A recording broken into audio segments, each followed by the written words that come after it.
ઉર્વારુકમિવ વંદના. કેશોદમાં વિદ્યાર્થીઓની જ્ઞાન અને પ્રતિભાનો અનોખો પરચો જોવા મળ્યો છે. ભારત વિકાસ પરિષદ કેશોદ દ્વારા ભારત કો જાણો ક્વિઝ 2026નું આયોજન કરવામાં આવ્યું હતું.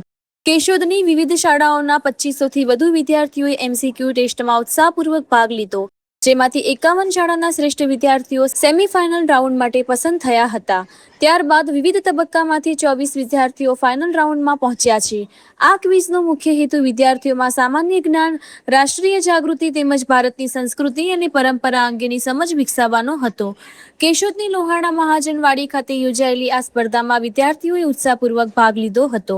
હવે ફાઇનલમાં વિજેતા ટીમને સૌરાષ્ટ્ર પ્રાંતની અન્ય 23 ટીમો સાથે સ્પર્ધા કરવાની તક મળશે અને લાયકાતના આધારે પ્રાંત તથા રાષ્ટ્રીય કક્ષાએ આગળ વધવાનો માર્ગ પણ ખુલશે.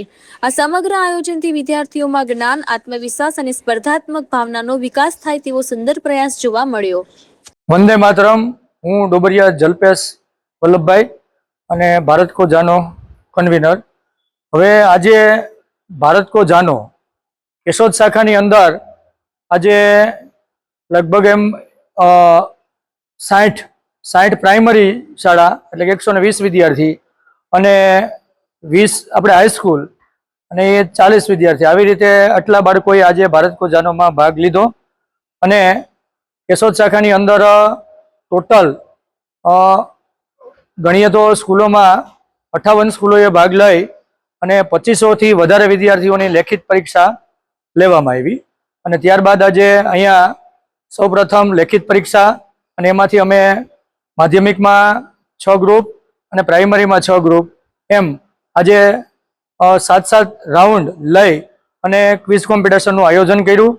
અને એમાં ગામડાની પણ 20 સ્કૂલો છે એ આવી અને એના વાલીઓ, બાળકો અને સિટીના વાલી અને બાળકો આજે આપણી ભારતની સંસ્કૃતિ, આપણી આઝાદી એમ તમામ વિષયો ઉપર વાકેફ થયા અને બાળકોનો ઉત્સાહ અને જનરલ નોલેજ વધારવા માટેનો એક ભારત કો જાનો કોન્સેપ્ટ આજે અમે ખૂબ ઉત્સાહપૂર્વક આજે પૂર્ણ કર્યો છે.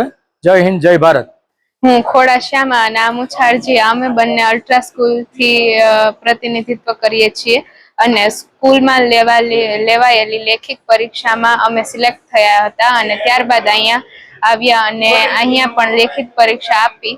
ત્યારબાદ ક્વિઝ કોમ્પિટિશન લેવાણી, જેમાં અમારો પ્રથમ નંબર આવ્યો અને આ ભારત વિકાસ પરિષદ દ્વારા આયોજિત કરેલ આ બધું ખૂબ સુંદર રીતે થયું અને અમને ખૂબ મજા આવી.